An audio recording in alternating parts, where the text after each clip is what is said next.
সুপ্রিয় দর্শক, আসসালামু আলাইকুম। আপনাদের সবাইকে স্বাগত আজকের আলোচনায় যে দুটো বিষয় খুব গুরুত্ব দিয়ে আলোচনা করব, সে দুটো বিষয় খুবই গুরুত্বপূর্ণ। একটা হচ্ছে চীন 56 ঘন্টায় ইরানে 16টা কার্গো বিমান ভরে অস্ত্র পাঠিয়েছে, এক।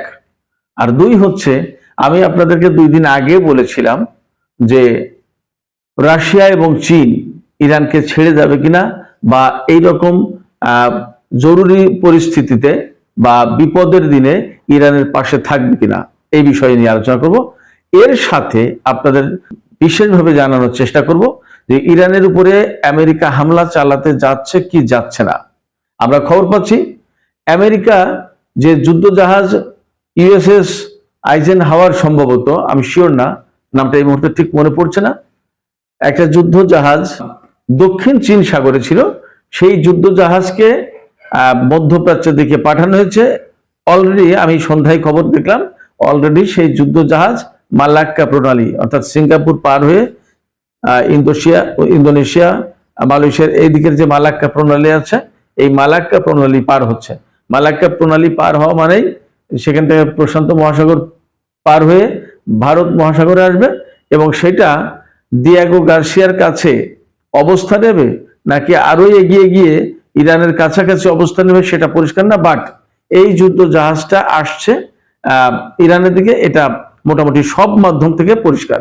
এটা মার্কিন টেলিভিশন চ্যানেল ফক্স নিউজ, যেটা রিপাবলিকান দলের মুখপাত্র বলা যায়, এই ফক্স নিউজে গতকালকে এই খবর দিয়েছে। গতকাল রাতে আমি এ নিয়ে বিস্তারিত অ্যানালাইসিস আমি নিজে শুনেছি।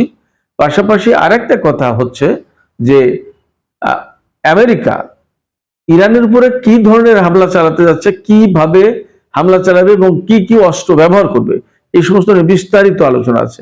আমি সেই সমস্ত বিষয় নিয়েও আপনাদের সাথে আলোচনা করব, তো সঙ্গেই থাকুন, আশা করছি আলোচনা ভালো লাগবে।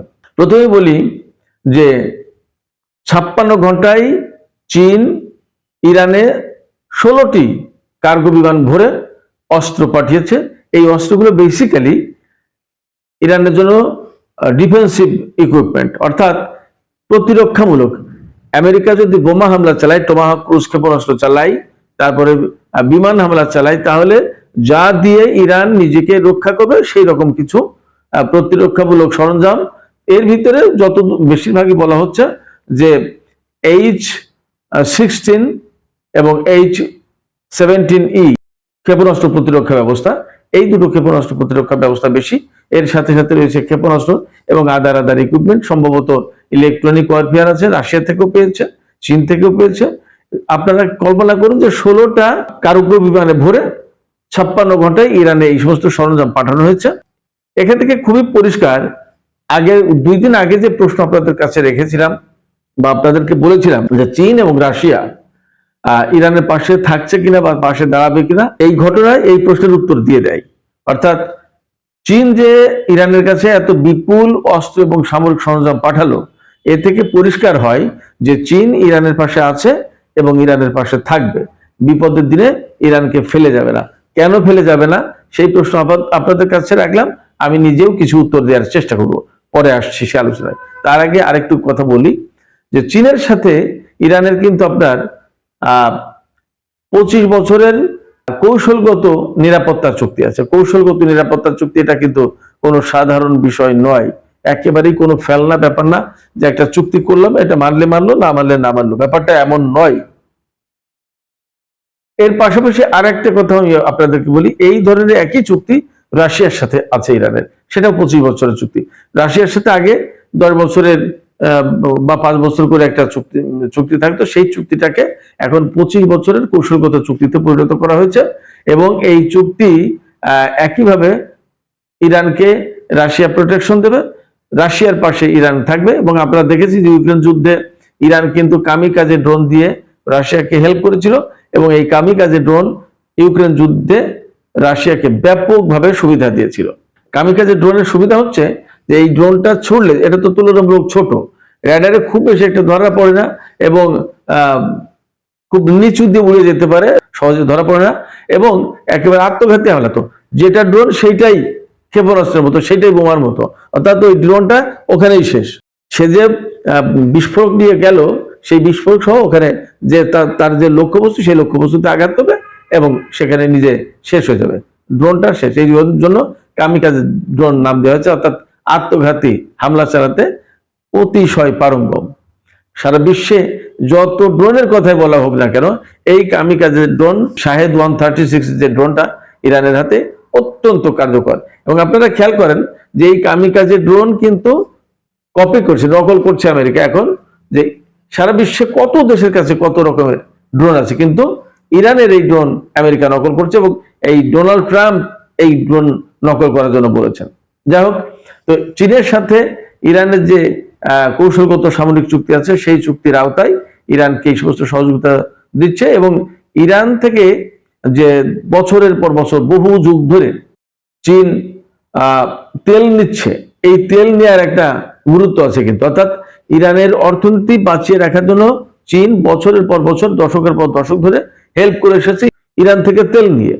সেই তেল নেওয়াটা কিন্তু শুধুমাত্র এইভাবে দেখলে চলবে না, যেটা ব্যবসায়িক কারণে নিচ্ছে আর কোনো কিছু না। হ্যাঁ, ইরান থেকে তেল নিয়ে চীন যেমন তার অর্থনীতিকে ডেভেলপ করছে, একইভাবে ইরান থেকে চীন তেল নেওয়ার কারণে ইরানের অর্থনীতিও টিকে যাচ্ছে এবং ডেভেলপ করছে। যেখানে কোথাও ইরানের তেল বেচার সুযোগ ছিল না, সেখানে চীন এবং ভারতের কাছে ইরান তেল বিক্রি করেছে। এই দুটো দেশ ইরানের তেল নিয়ে ইরানের অর্থনীতিকে বাঁচিয়ে রাখতে হেল্প করেছে, ফলে ইরানের বিষয়টা মনে রাখে।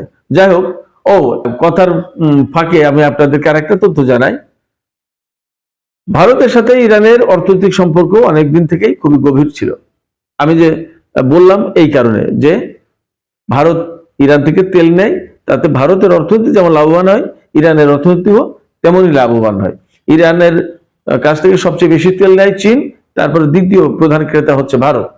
তার মানে আপনি চিন্তা করেন যে কত বেশি তেল নেয়। এই জায়গা থেকে ভারতের সাথে আলটিমেটলি ইরানের একটা ঘনিষ্ঠ সম্পর্ক ছিলই। সেই কারণে ভারতের নাগরিকদেরকে কিন্তু ভিসা মুক্ত প্রবেশাধিকার দিত, অনারাইভাল ভিসা পেয়ে যেত তারা, কোনো ঝামেলা ছিল না। গতকালকে ইরান সরকার ভারতের জন্য এটা বন্ধ করে দিয়েছে। আপনাদের কাইন্ড ইনফরমেশনের জন্য আমি জানিয়ে রাখলাম, এটা আপনারা জেনে রাখুন। যাই হোক, আমি ফিরে আসি চীন রাশিয়া প্রসঙ্গে। তো চীন এইভাবে ইরানের কাছে অস্ত্র পাঠিয়ে, সামরিক সরঞ্জাম পাঠিয়ে এই বিপদের দিনে তার পাশে দাঁড়িয়েছে। অনেকেই বারবার বলে, জোরালো ভাবে বলে যে চীন কখনোই তার ব্যবসায়িক স্বার্থের বাইরে যাবে না, রাশিয়া বা চীন এই বিপদের দিনে ইরানের পাশে থাকবে না। কিন্তু বাস্তবতা হচ্ছে রাশিয়া এবং চীন দুই দেশই আছে। চীন থেকে বিভিন্ন ধরনের ক্ষেপণাস্ত্র প্রযুক্তি পেয়েছে, ইলেকট্রনিক ওয়ারফেয়ার পেয়েছে, তারপরে এই যে ডিফেন্সিভ সিস্টেম পেয়েছে। অনেকে বলছে বা বিভিন্ন সূত্র থেকে খবর পাচ্ছি যে J-10C বা যে 17 থান্ডার বা 20 এরকম অনেক মডেলের বিমানও ইরান পেয়েছে, যা খুবই কার্যকর মার্কিন যুদ্ধ বিমানের এগেনস্টে যুদ্ধ করতে চীন থেকে পেয়েছে। একইভাবে রাশিয়া থেকে MiG-29 পেয়েছে, সাম্প্রতিককালে Su-35 পেয়েছে। Su-35 5th প্রজন্মের বিমান, এটা খুবই কার্যকর বিমান। আর পাশাপাশি আমরা সবাই এখন শুনতে পাচ্ছি বিভিন্ন গণমাধ্যমে এই খবর একদম পরিষ্কার হয়ে গেছে যে রাশিয়া খুব রিসেন্টলি যে খুবই ভয়াবহ, খুবই গুরুত্বপূর্ণ যে ওরেশনিক যে ক্ষেপণাস্ত্র পরীক্ষা করেছিল কিছুদিন আগে, এই ওরেশনিক ক্ষেপণাস্ত্র ইরানকে দিয়েছে। এবং অনেকেই বলছে যে এই ওরেশনিক ক্ষেপণাস্ত্র এখনই বের না করতে বলেছিল রাশিয়া, কিন্তু ইরান মোটামুটি অনেকটা প্রকাশ করে ফেলেছে। যেভাবে হোক, হয়তো বা এটা দিয়ে আমেরিকাকে ভয় দেখাতে চেয়েছে। তো রাশিয়া এবং চীন ইরানের পাশে আছে এবং আমি আশা করি যে থাকবে। কেন থাকবে তার একটা জবাব আমি দিই, যে বেসিক্যালি আমি কয়েকটা এপিসোডে বলেছি এবং সবসময় বলি, আমি যত কলাম লিখি, যত ফেসবুকে স্ট্যাটাস দিই বা যেখানে যত কথা বলি, সব জায়গায় আমি বলি যে ইরান, রাশিয়া এবং চীন এই তিন দেশ মিলে একটা বলয় গড়ে তুলেছে। আমেরিকা যে একপাক্ষিক বা এককেন্দ্রিক বিশ্ব ব্যবস্থা গড়ে তুলেছে, এর বিপরীতে বহুপাক্ষিক বা বহুকেন্দ্রিক বিশ্ব ব্যবস্থা গড়ে তুলতে চায় এই তিন দেশ। এই জন্য এরা ডলারকে মাইনাস করতে চায়, একসময় ডলারকে একেবারে টোটালি ডিমলিশ করে দেবে, বাদ দেবে তাদের লেনদেনে, অর্থনীতিতে। তারপরে আমেরিকান আধিপত্য, প্রভাব, দখলদারিত্ব বিভিন্ন দেশে দেশে যে প্রভাব বিস্তার করে রেখেছে, ঘাঁটি গেড়ে রেখেছে, দখলদারিত্ব বজায় রেখেছে, এই সমস্ত জায়গা থেকে মার্কিন আধিপত্য, দখলদারিত্ব উৎখাত করতে চায়, নস্যাৎ করতে চায়, এই তিনটা দেশ মিলে। এখন এই যে তিনটা দেশ একটা বলয় গড়ে তুলেছে, এই বলয়ের যে কোনো একটা দেশ দুর্বল হয়ে পড়া, তার মানে বাকি দুই দেশ দুর্বল হয়ে যাবে। সেখান থেকে আরেকটা দেশকে দুর্বল করে দিলে আরেকটা দেশ দুর্বল হয়ে পড়বে। আমেরিকা এই কৌশল লাগাচ্ছে, যার কারণে এদেরকে কখনোই শান্তিতে থাকতে দেয় না। আমি গতকালকের ভিডিওতে বলেছিলাম যে রাশিয়াকে ব্যস্ত রেখেছে ইউক্রেন দিয়ে, ইরানকে ব্যস্ত রেখেছে মধ্যপ্রাচ্যের যুদ্ধ চাপিয়ে দিয়ে, এবং চীনকে ব্যস্ত রেখেছে তাইওয়ানকে নিয়ে। ফলে আমেরিকার যে প্রধান তিন প্রতিদ্বন্দ্বী দেশ বা শত্রু দেশ যাই বলি, এই তিন দেশকে কিন্তু আমেরিকা ব্যস্ত রেখেছে। তো এই বিষয়গুলো ইরান, রাশিয়া, চীন তারাও নিজেও বোঝে। ফলে তারাও তাদের মতো কৌশলগতভাবে এগিয়ে যাচ্ছে।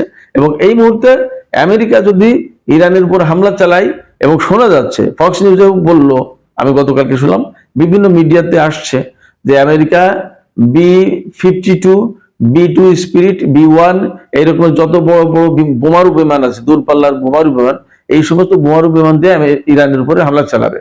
এবং এই হামলায় মেইনলি ব্যবহার হবে F-15, F-22 র্যাপটর এবং F-35 জঙ্গি বিমান।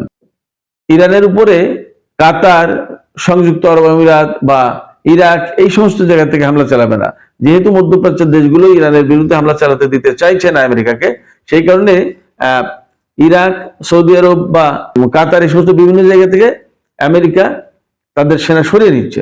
সরিয়ে নিয়ে যা করতে চাইছে সেটা হচ্ছে যে দূরবর্তী অবস্থানে থেকে হামলা চালাবে ইরানের উপরে, টোমাহক ক্রুজ ক্ষেপণাস্ত্র দিয়ে হামলা চালাবে, সেটা যুদ্ধ জাহাজ থেকে এবং সাবমেরিন থেকে ক্ষেপণাস্ত্র ছুড়বে ইরানের এগেনস্টে, ইরানের উপরে।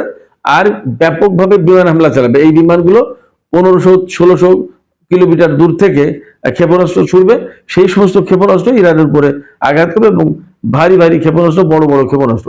এবং পরবর্তীতে ইরানের উপরে আপনার এই যে বোমারু বিমান B-52, B-1 spirit, B-2 spirit, B-1 এই সমস্ত বোমারু বিমান ইরানের উপর ভারী বোমা ফেলবে, যেগুলোর ওজন 20,000, 25,000, 30,000 পাউন্ড, এই সমস্ত ভারী ভারী বোমা ফেলবে। এবং যে বোমা ফেলা হয়েছিল গত জুন মাসে ইরানের পরমাণু স্থাপনার উপরে। এরকমও শোনা যাচ্ছে, খবর বেরিয়েছে যে আমেরিকা 30,000 স্পেশাল ফোর্স পাঠিয়েছে, এলিট ফোর্স, যেটা ইরানের ধারে কাছে কোথাও নামানো হবে, এবং তারা ইরানের ভেতরে অভিযান চালাবে, যুদ্ধ করবে তারা, এরকম কথা বলা যাচ্ছে। এখন প্রশ্ন হচ্ছে যে ইরান তাহলে কি করবে এইরকম সিচুয়েশন? আমি আপনাদেরকে বলি ইরান কি করবে। ইরানের নিজস্ব প্রস্তুতি তো ছিলই, পাশাপাশি চীন, রাশিয়া থেকে কি কি পেয়েছে তা তো কম বেশি বললাম। যে মোটামুটি যেগুলো বলেছি, যে Su-35, MiG-29 বিমান, এরপরে আপনার ওরেস্টিক ক্ষেপণাস্ত্র, ইলেকট্রনিক ওয়ারফেয়ারের সরঞ্জাম পাঠিয়েছে রাশিয়া, এবং চীন তো বিভিন্ন ধরনের বিমান পাঠিয়েছে, ডিফেন্স সিস্টেম, ক্ষেপণাস্ত্র প্রতিরক্ষা ব্যবস্থা, ইলেকট্রনিক ওয়ারফেয়ার, এই সমস্ত অনেক কিছু পাঠিয়েছে। এগুলোর মানে হচ্ছে যে ভবিষ্যতে ইরানের প্রয়োজনে তারা আরো কিছু দেবে। তার মানে ইরানকে কোনো মতেই তারা হেরে যেতে দিতে চায় না। এইগুলো নিয়ে, এবং ইরান তার নিজস্ব প্রযুক্তির যে সমস্ত ক্ষেপণাস্ত্র, বহু রকমের ক্ষেপণাস্ত্র, অন্তত 15-20 রকমের বা তারও বেশি রকমের ক্ষেপণাস্ত্র আছে। তারপরে নিজস্ব প্রতিরক্ষা ব্যবস্থা রয়েছে, বভার 373, তারপরে পুঞ্জদা, খোরদা মানে খোরদা 15, এরপরে আরো বিভিন্ন রকমের ক্ষেপণাস্ত্র প্রতিরক্ষা ব্যবস্থা রয়েছে, ক্ষেপণাস্ত্র রয়েছে, নিজস্ব বিমান রয়েছে, আর ড্রোন প্রযুক্তি তো আছেই। সবকিছু মিলে, আর ইরান অনেক আগে থেকে ইলেকট্রনিক ওয়ারফেয়ারে বেশ ভালো। এবং ইসরায়েলের বিরুদ্ধে যে জুন মাসে যুদ্ধ করেছে, সেই যুদ্ধে তো মোটামুটি আমরা দেখতে পেয়েছি। সেক্ষেত্রে এখন ইরান নিজেকে প্রস্তুত রেখেছে, যে কোনো রকমের যুদ্ধ মোকাবেলার জন্য সে প্রস্তুত। এবং ইরান খুব স্ট্রংলি বলছে, আগে তো বলতো যুদ্ধ প্রতিরোধ করা হবে, এখন কিন্তু প্রতিরোধ করার কথা বলছে না। এখন বলছে যে আমেরিকা যদি ইরানের উপরে যুদ্ধ চাপিয়ে দেয়, তাহলে এটা অল আউট একটা ওয়ার হবে, সর্বাত্মক যুদ্ধ হবে। এবং এই যুদ্ধ কিন্তু 2-4-5 দিনে শেষ হবে না, এবং খুব সহজে সিজফায়ারে যাবে না। আমেরিকার মোটামুটি একদম শেষ দেখে ছাড়বে ইরান, এরকম একটা প্রতিজ্ঞা নিয়েই কথা বলছে। ফলে ইসরায়েল এবং আমেরিকা যদি ইরানের উপর হামলা চালাতে চায়, তাহলে তাদের বিরুদ্ধে ইরান ব্যাপকভাবে রুখে দেওয়া হবে, একথা মোটামুটি ভাবে পরিষ্কার আমরা জানতে পারছি, বুঝতে পারছি। তো সুপ্রিয় দর্শক, আপনাদের কি মনে হয়, ইরান, ইসরায়েল এবং আমেরিকার মধ্যে কি যুদ্ধ শুরু হতে যাচ্ছে? আপনারা কি আশঙ্কা করছেন, বা আরো মিডিয়া থেকে আপনারা কি খবর পাচ্ছেন? এবং এই যুদ্ধ যদি শুরু হয়, তাহলে আমেরিকার এগেনস্টে ইরান টিকে থাকতে পারবে কিনা, আপনাদের কি মনে হয়? আপনারা এই সমস্ত বিষয়ে কমেন্ট বক্সে লিখতে পারেন। আর ভিডিও ভালো লাগলে নিশ্চয়ই লাইক করবেন, সাবস্ক্রাইব করবেন, সঙ্গেই থাকবেন। আপনাদের সবাইকে ধন্যবাদ। খোদা হাফেজ।